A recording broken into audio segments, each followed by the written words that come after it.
Ladies and gentlemen, boys and girls, welcome to the 54th Annual Cushing Gavin Awards Ceremony. My name is Paul McCarthy of the Guild Board. To open our program with her beautiful voice is Therese DiMuzio, a fellow member of the Guild Board.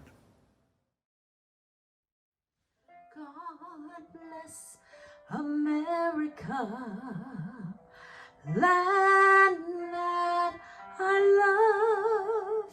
Stand beside her and guide her through the night with the light from above.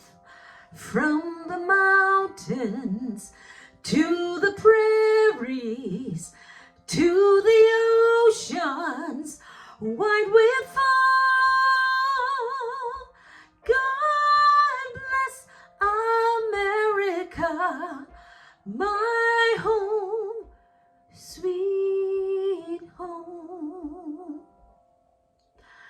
God bless America, land that I love. Stand beside her and guide her through the night with the light from above. From the mountains to the prairies, to the oceans, wide with fall. God bless America, my home, sweet home. God bless America, my home, sweet home.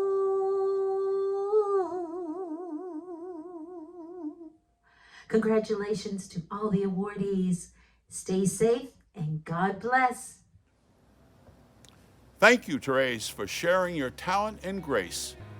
Now let me be the first to congratulate our 4 awardees: Janet Wilder, Arthur Osborne, John Hanson, and Amy Davidson. Let us also give special thanks to our presenting sponsors: the 617 Media Group, the Massachusetts Nurses Association, the Building Trades Employers Association, Sanduli Grace PC, Murphy, Hesse, Toomey, and Lehane, LLP, New England Mechanical Contracting, the Ulico Management Company, the Massachusetts AFL-CIO, Pipe Fitters Local 537, Teamsters Local 25, United Steelworkers Local 12003.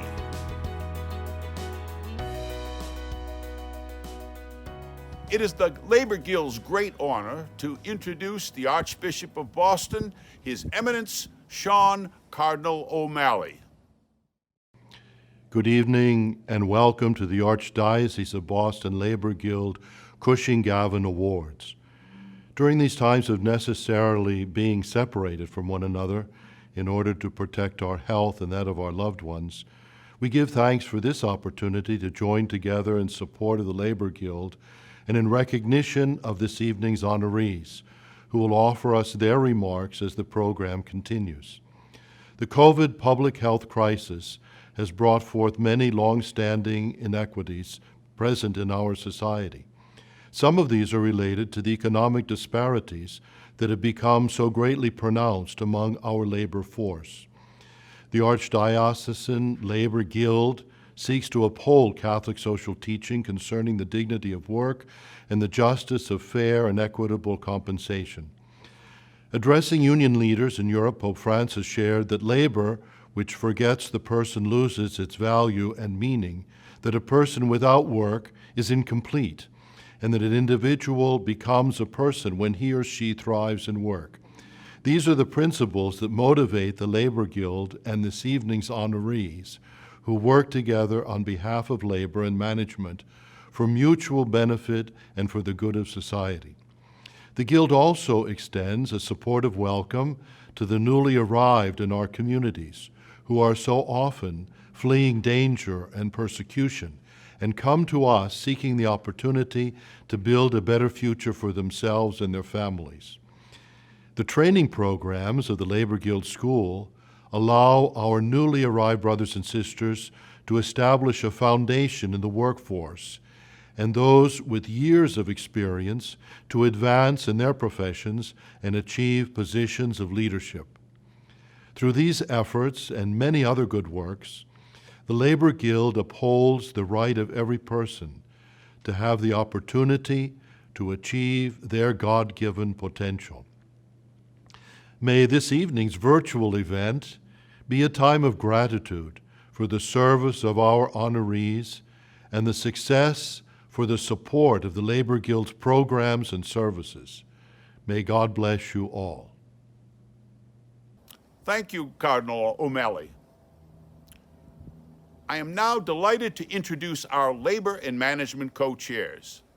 Eileen Norton is the retired Director of Organizing for the Massachusetts Nurses Association, a former two-term Guild President and current board member. Tom Gunning is the Director of Labor Relations and Membership Coordinator for the Building Trades Employers Association. Each would like to offer their thoughts on why they support the work of the Labor Guild. Good evening. I am thrilled to serve as co-chair for this 54th annual Cushing Gavin Awards. I want to offer my congratulations to this year's awardees and thank them for their contributions. My journey with the Labor Guild started almost 40 years ago. Like many of you, my introduction was when I attended classes at the Labor Guild School. Back then, the classes were held at Boston College High School. Since then, I have had the honor to serve as past president of the Guild and have served for many years on the board. The Labor Guild has become a mission for many of us. It is a mission to ensure that it survives to continue the work that began 68 years ago. Over the years, I have witnessed the importance of the Labor Guild School to all who attend. I have seen the dedication of the faculty who volunteer their time every year to teach the classes. We have all witnessed the hard work and dedication of the Labor Guild staff, who with few resources managed to do so much and managed to keep everything and everyone organized and moving forward. Many graduates of the Labor School go on to serve in their unions or in their communities, utilizing the skills and knowledge that they acquired at the Guild. The Cushing Gavin Awards is the highlight of the year for the Labor Guild and our most important fundraising event. It is a time when we gather together to celebrate awardees who represent the best in their field. It is a time to greet old friends, meet new friends, and to strengthen our labor management relations. The work of the Labor Guild is made possible because of the generosity over the years of our supporters and to all who sponsor and attend this annual event. We thank you for your continued generosity. In closing, I would like to take a moment to salute all healthcare workers, first responders, and essential personnel who have worked so hard this past year to keep us safe and to ensure that we have all the essentials that we need. Thank you. Good evening, and a warm welcome to everyone joining us tonight. While I wish we could be in person, I'm thankful that we can still gather to celebrate the Labor Guild and the Cushing Gavin Awards. My name is Tom Gunning. I'm the Director of Labor Relations for the Building Trades Employers Association, and I'm honored to co-chair tonight's event. I'm also proud to say that both my dad, Thomas J. Gunning, and grandfather, Thomas S. Gunning, are past recipients of the Management Award, so this organization runs deep in our family. We are true believers in the Labor Guild's mission, and because of this, our association has both supported and learned from it over many decades. But tonight is about you all, and celebrating the hard work that goes into fostering a healthy labor management atmosphere. This year, unlike any in recent memory, has highlighted the imperative need for this collaboration more so than ever. Many of the industries celebrated tonight are essential to our communities, and we're not able to shut down. I can say firsthand in my day-to-day work that the continued efforts to those, both on the union and management side, to work seamlessly together made us successful in navigating COVID-19.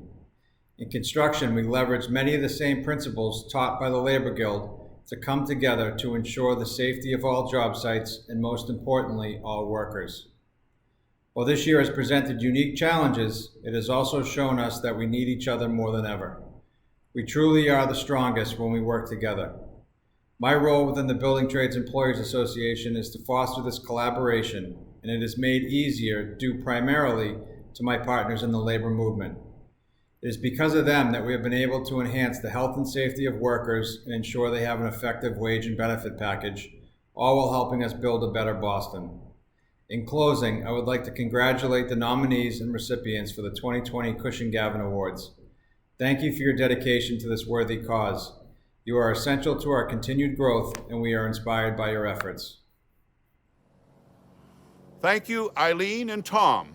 We are most grateful for your generous support of the Guild in co-chairing this virtual event.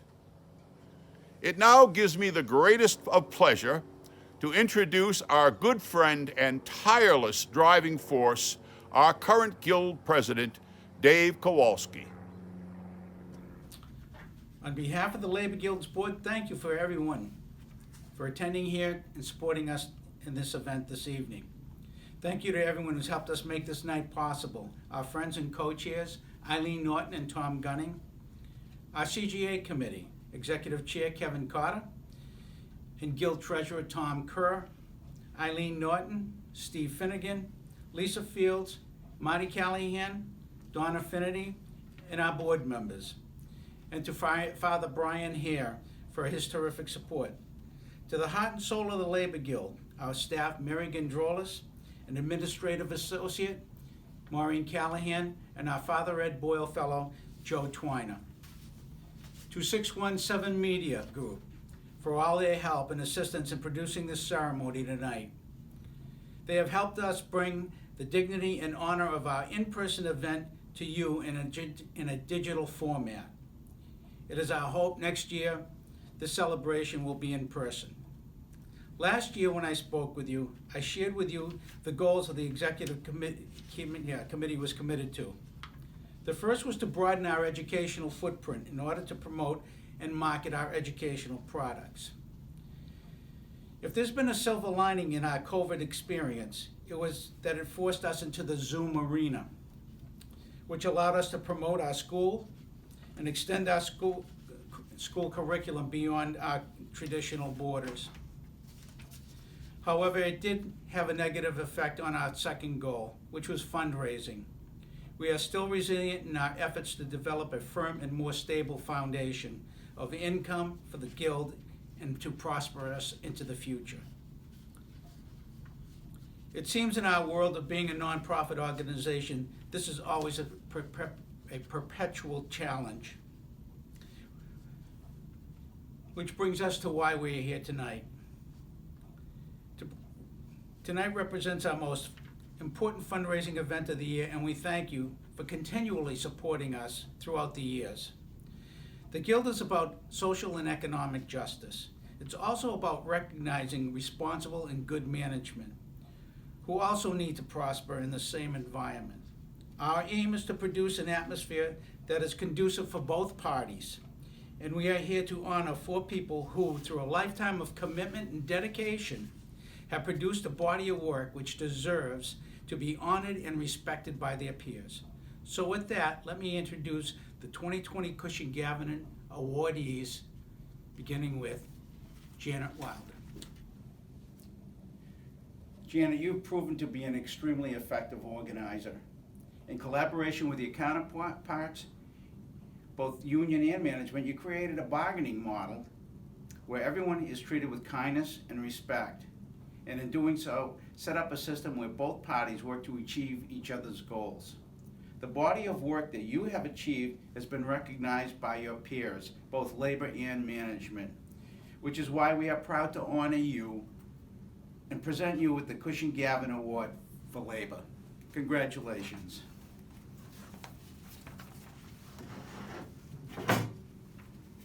Thank you very much. Put that there.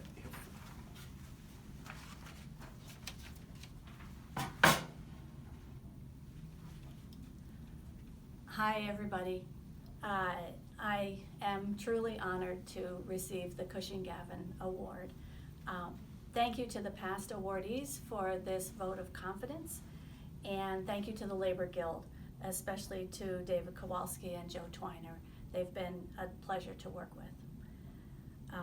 I would like to thank my husband Dale and my son Roger for their ongoing support, and I want to say I'm grateful to be part of an incredible team of organizers, dedicated and talented organizers at the Share Union Locals of AFSCME.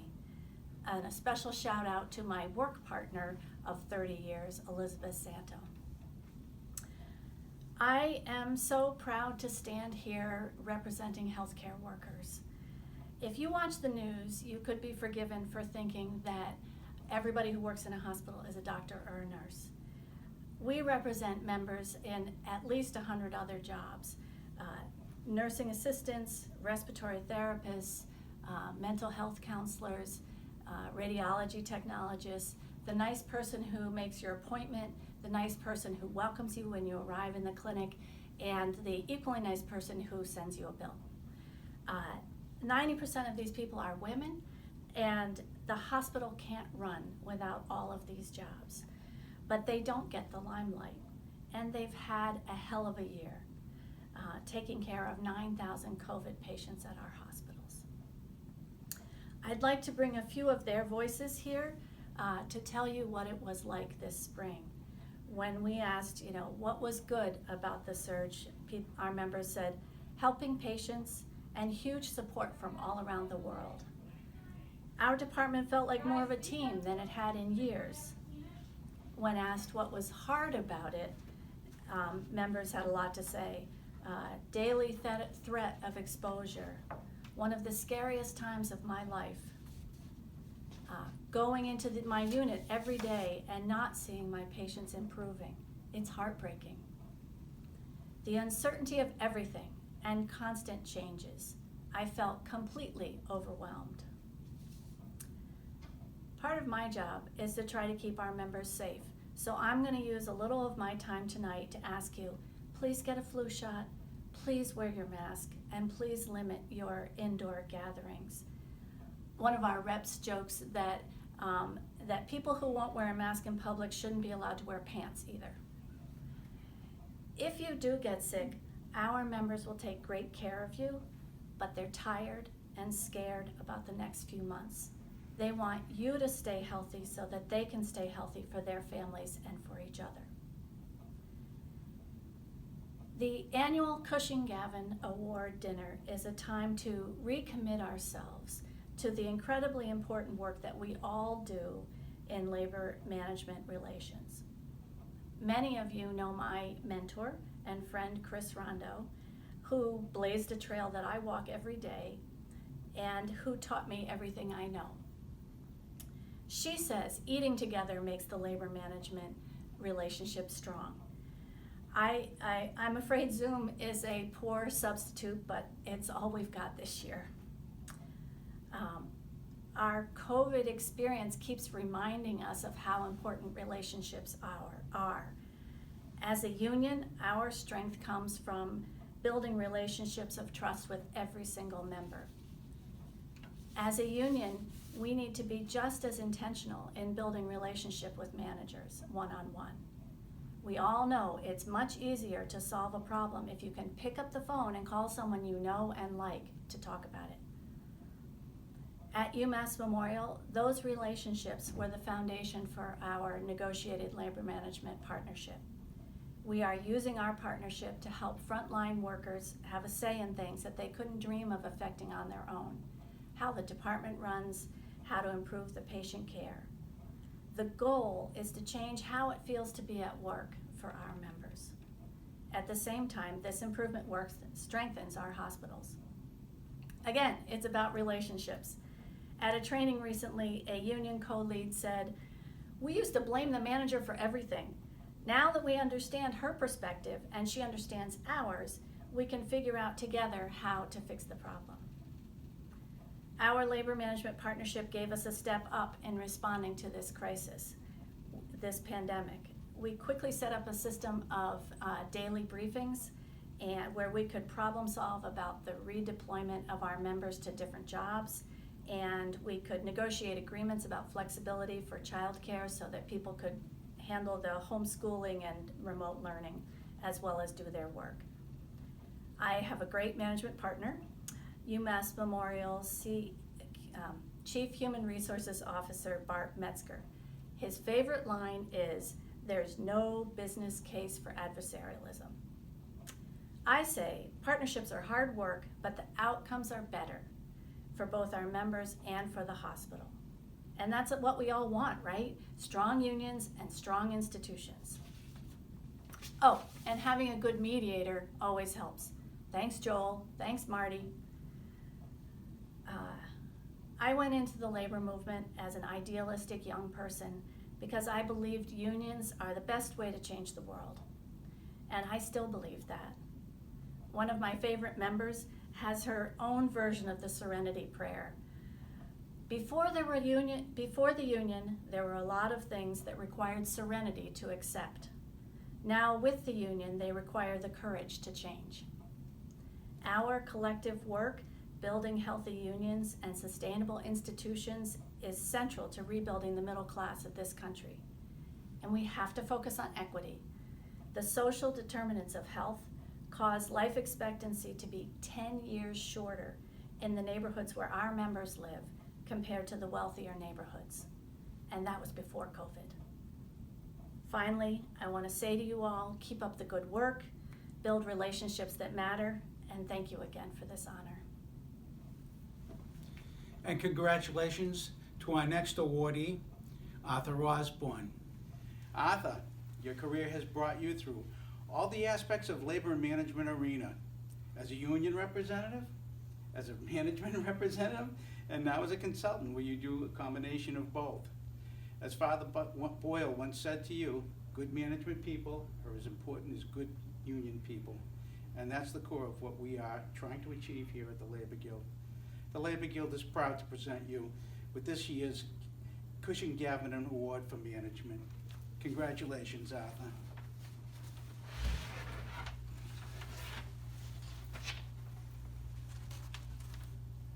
Thank you, Dave.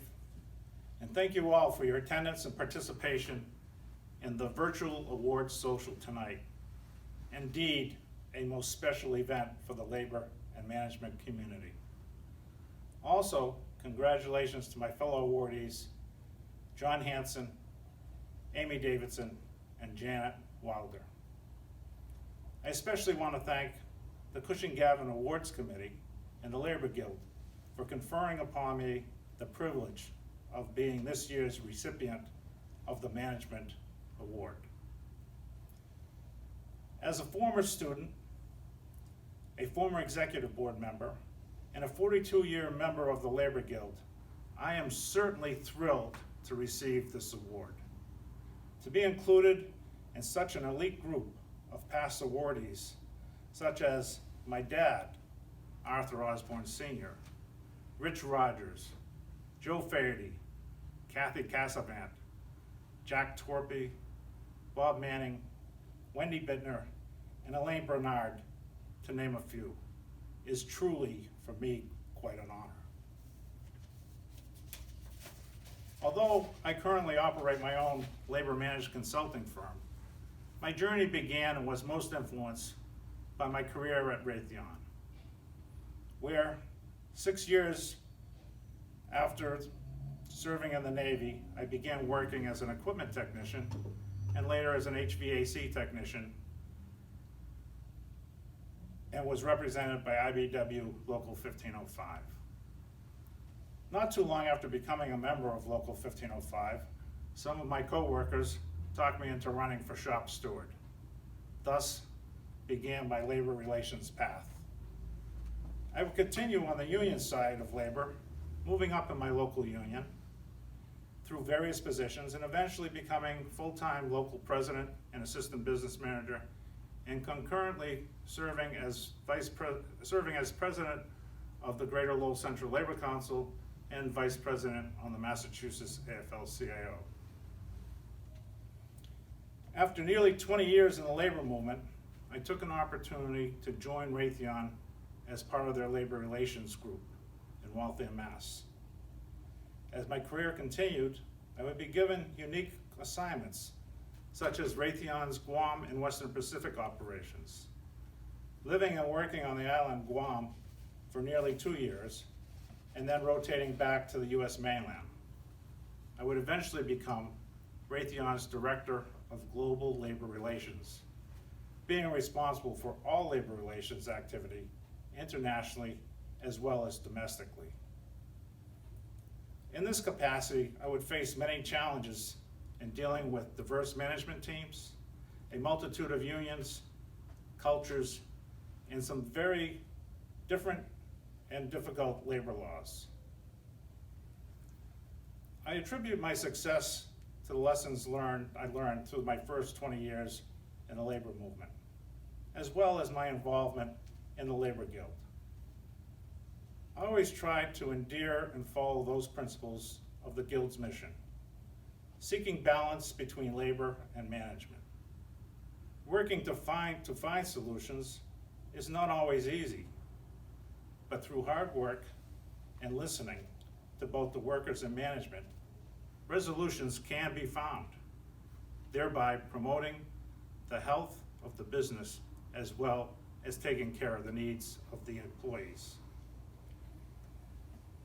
My success did not come about single-handedly, and I could not have achieved all that I have if not for a professional and a most capable labor relations staff, fellow labor relations practitioners, and most importantly, my colleague and mentor, Jack Torpy, who made the opportunity possible for me to join the Raytheon Labor Relations team, supported and mentored me along the way, and still does in my current position. Probably the most important, though, in any successful career, requires the support and understanding of a loving family. The separation, the missed dinners, birthdays, anniversaries, dance recitals, Little League games, etc., that come with such a career is not always easy on those we love. So to you, Wendy, my loving wife of 46 years, to you, Yvonne, my beautiful daughter, and to you, my son, Arthur Osborne III, thank you for your sacrifices and thank you for your support. I'd like to have one message in closing. The road ahead for labor and management will not be an easy one. The world is moving faster than ever. Technology changes how things are done by the minute. Labor and management practitioners must get back to the basics of working for the common good. Each side must understand that in order to survive, their success depends on each other. Empathy must play a part in any labor management relationship. Once again, I'm deeply honored, and thank you, and God bless. To our next awardee, Amy Laura Davidson. Amy has spent a career shaping and practicing public sector law, beginning at the Massachusetts Labor Relations Commission and then representing teachers, firefighters, policemen, and other public sector workers. She's very active in conducting seminars, workshops, as she has done this term for the Labor Guild. Over your career, you have accumulated an impressive body of work for which we have gathered here tonight to honor. We are proud to present you with the Cushing Gavin Award for Labor Attorney. Congratulations, Amy. Thank you very much. I was talking with a new client the other day, and at the end of our conversation, she said to me, "Can I ask you a question? Why do you do this work?" And it made me think about what it is I love about practicing union side labor law. My first job was at the Labor Relations Commission as a hearing officer, and I worked with some of the smartest, funniest people I've ever known. Marjorie, Judy, Ira, Tim Buckaloo, Paul Edgar, Beth Boyer, and Alan Shapiro, who I've worked with for over 30 years. We learned a lot and laughed a lot. I'm still surrounded by a gifted group of lawyers who give strategic advice to our clients. It's a warm-hearted and fascinating group of people that I'm honored to work with. My clients inspire me. Years ago, I represented a woman named Dolores, who had been a secretary at UMass for 47 years. She started working there before I was born.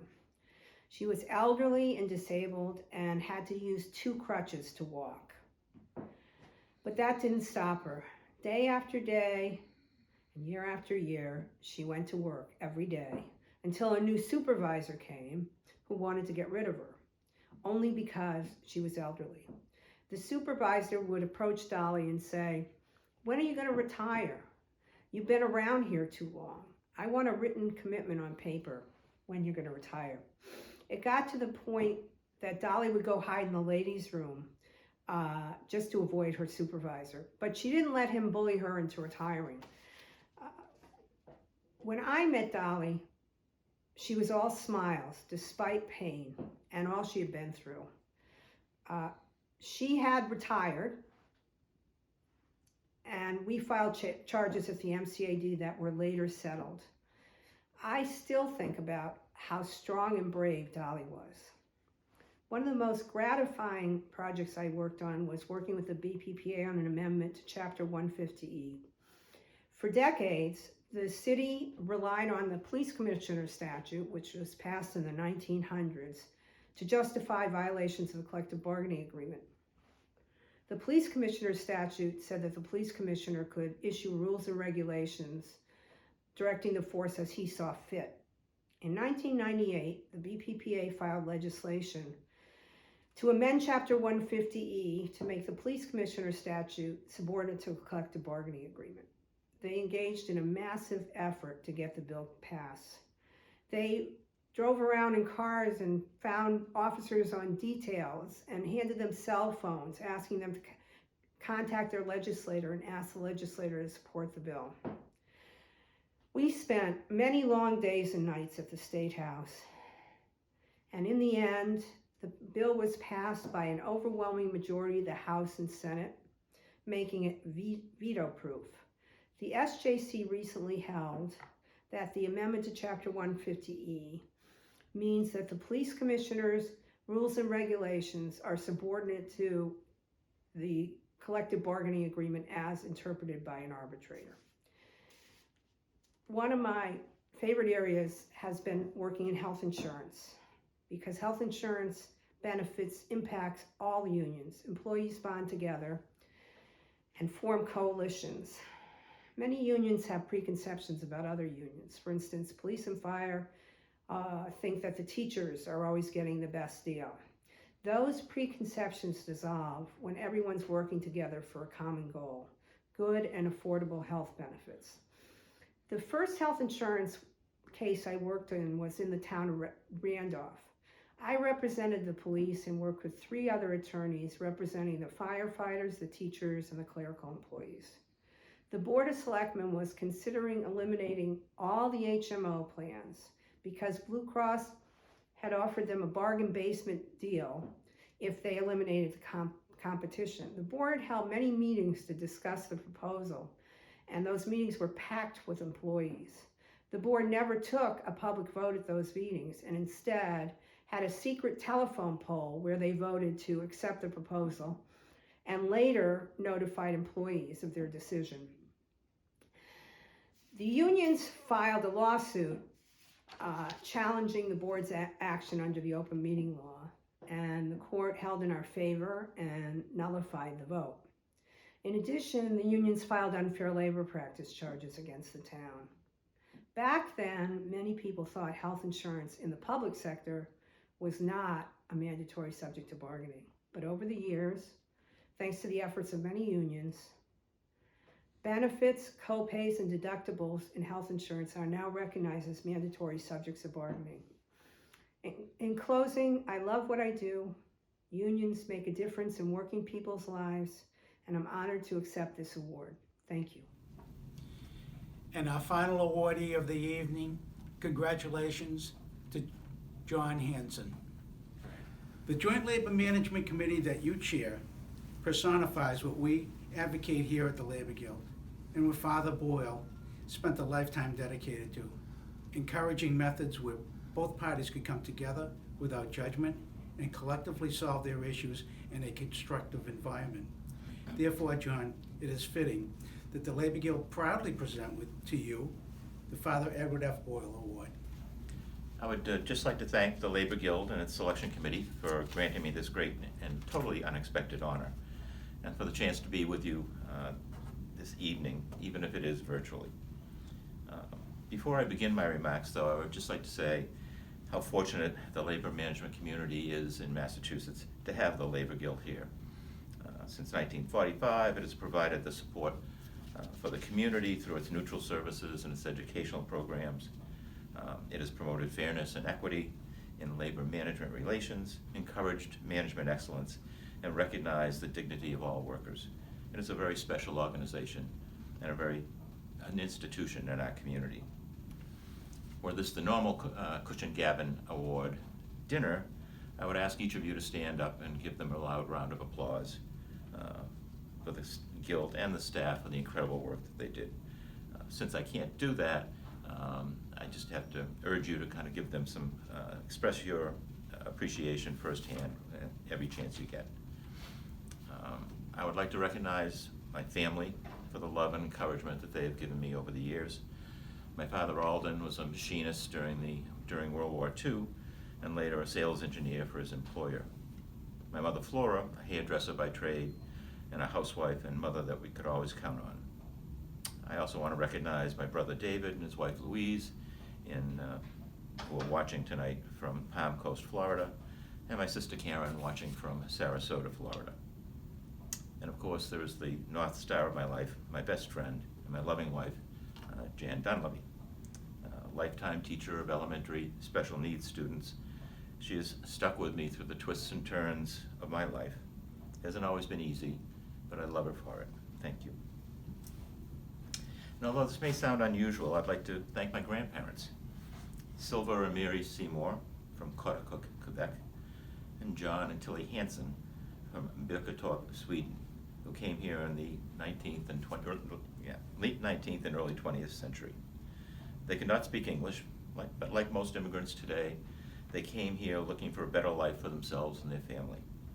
And because of their courage and conviction, they were able to produce a family over here over the last 4 generations that contributed to America: a machinist in a time of war, a hairdresser mother, 2 doctors, nurses, sales professional, bankers, teachers, writers, a Disney World executive, and even a mediator arbitrator. That's what immigrants do when they come to this country. They make it better. When I was told I had been granted this award, I found myself thinking about so many who have won it before me, people like Bob McCursey, Rosemary Pye, Jim Cooper, Tom Kochen, Rick Riley, and so many others that have contributed to the processes of dispute resolution and to improving labor management relations. 2 in particular I'd like to mention. First, the person for whom the award is named, Father Edward Boyle. I first met Father Ed when I was working for SEIU Local 509, probably in the late 70s. We were introduced, but never really got a chance to talk. Yet from that day on, even if years had gone by, every time I see him, he never forgot my name. When Jim Cooper asked me to join him in teaching the arbitration course here, I got to know Father Ed a little bit better. He was a man deeply committed to the school as a way to help train young labor leaders prepare themselves to work with management as equal partners. He encouraged good labor management relations as a path to the kind of social and economic justice he believed in. He was a special man, and it's an honor to be connected to him through this award. The second person I thought of was the 1978 recipient of the award, Professor John Dunlop. Professor Dunlop was one of the leading economists of the 20th century. His many achievements, such as advisor to presidents from Franklin Roosevelt, although we kidded him that it was Teddy, to Bill Clinton. His many accomplishments at Harvard as a professor, and dean and founder of the Trade Union Program, and of course his tenure as United States Secretary of Labor. All of these things are more than enough to warrant his receiving this award in 1978. However, I can't help but hope that some small part of this award was for his creation of the Joint Labor Management Committee a year earlier in 1977. Professor Dunlop believed in the importance of the relationship between labor and management and government agencies that oversaw them. In 1977, with the relationship between municipalities and their public safety unions deteriorating, he worked with the parties to create a state agency that would be run by managers and union members involved in contract disputes and assist them in resolving these disputes. In resolving these disputes short of arbitration, it was one of the first alternative dispute resolution agencies in the country, and it worked. Staff mediators worked with the parties, and if they could not resolve the dispute themselves, then the committee members became involved. Peer mediation. It was not perfect. Some cases had to be sent to arbitration, but there have been no major job actions taken by public safety unions since its inception. I joined the committee in 1991, first as a part-time research assistant to Professor Dunlop, and then as a staff mediator. I learned early on from him that all disputes were unique and could not be resolved by a cookie-cutter approach. The committee prided itself on designing procedures appropriate to the case at hand after consultation with the affected parties. It sought to be inventive and imaginative in the design of procedures for a particular case. It was quite an education working for Professor Dunlop, an adventure I will never forget. I will always be grateful for the chance. After the chairman's death in 2003, the committee fell upon hard times. Budget cuts, staff layoffs, made it impossible to be creative and innovative, and left it with just the cookie-cutter approach that it so tried to avoid. When I became chair in 2014, I began working with the committee members, particularly Management Chair Jill Goldsmith, Fire Chair Matt Reddy, and Police Chairs Don Cummings and Alan Andrew, to begin figuring out a way to take new approaches to approach disputes, even with the continued budget constraints. With the assistance of the Baker administration and Secretary of Labor and Workforce Development, Rosalind Acosta, we began to move forward. Instead of trying to hire 2 new people who we would just have to train, and that would be delaying our efforts to move forward, we chose instead to focus on individuals who were familiar with the committee and who had recently retired from management and labor union positions. Instead of hiring 2 full-time positions, we hired 4 part-time positions, all of whom had long experience. And it worked. We now have 2 senior staff positions for management, former town manager Dan Morgado, former municipal general counsel George Driscoll, and 2 senior staff representatives for labor, former police sergeant and union president Don Cumming, and former fire captain and union president Joe Hubley. Working in pairs, they are able to assist municipalities and their public safety unions in resolving their disputes. They bring their vast experience to find a way to address the problems. They can work with committee members to create creative ways to find the right process for a particular dispute, just the way the Joint Labor Management Committee was intended. As a result of this new model, we were able to resolve more cases at the mediation level and avoid costly and divisive arbitration. The JLMC, I'm glad to say, is back. I want to thank all the members of the committee for their dedicated work. They are not compensated by the committee, but nevertheless they volunteer their time to make the JLMC process work. There is more work to be done. Labor management cooperation does not always come easily. In a climate where social and political divisions are becoming the norm, and individuals would rather litigate than negotiate, the JLMC seeks to bring people together to resolve their differences rather than fight over them, and we will continue to do so. It's working. Thank you very much. Good evening. I'm Kevin Carter, Executive Chair of tonight's celebration and a member of Plumbers and Gas Fitters Local 12 in Boston. At this time, I would ask that all remember all of our CGA awardees. For the last half century, CGA winners have offered some of the finest contributions to the labor management relations world. And we would be remiss not to mention the Labor Guild's School, which has been in continual operation for 68 years and is a major part of the Labor Guild's mission. The school could not operate without its talented faculty, who volunteer their times and expertise to teach the future of labor management relations. And I would also like to introduce our final speaker for the evening, Father Brian Hare, who is the Secretary of Health and Social Services for the Archdiocese of Boston, and also a member of our Labor Guild Executive Board. And Father Hare will offer the closing prayer. As we close this annual meeting of the Labor Guild, annual dinner, in quotes, because of the COVID time in which we live, as we close this annual event, let us reflect on what lies behind us and ahead of us. Just behind us, we have celebrated the Feast of Thanksgiving. Just ahead of us, we approach the Feast of Christmas. The Feast of Thanksgiving generates a sense of gratitude for the blessings that God bestows upon each of us, our families, our Commonwealth, our country, and our world. Christmas generates a profound sense of joy. God has entered the world through the birth of his Son and remains with us even unto today. Today, COVID-19 also is with us. And so the world, in a sense, may find it hard to spark sense of gratitude and joy at the same time.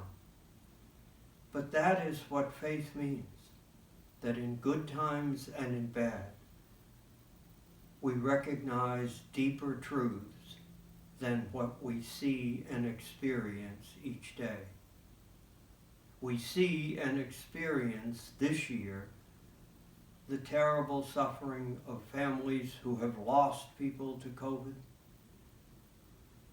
We see and feel the terrible experience of people being without work, and because of that, being dangerously close to not even having the most basic elements of human life and welfare: food, clothing, shelter. But in the face of this challenging time, it is precisely the gift of faith that allows us to thank God that we are alive, that even as we mourn those who have gone before us, we believe they are in the care of God, and that joy, which is a deep sense of God's abiding presence with us, it is good at this time to remind ourselves that God is with us. So let us go back to our family and our work and our daily existence.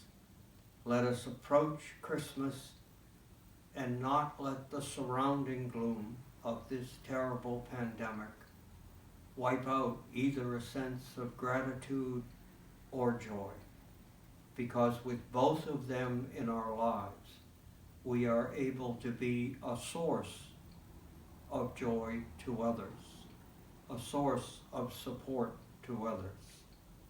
And as the gospel of Jesus reminds us, it is precisely when we encounter challenging times that we experience our responsibility to be a source of help, encouragement, and hope to others.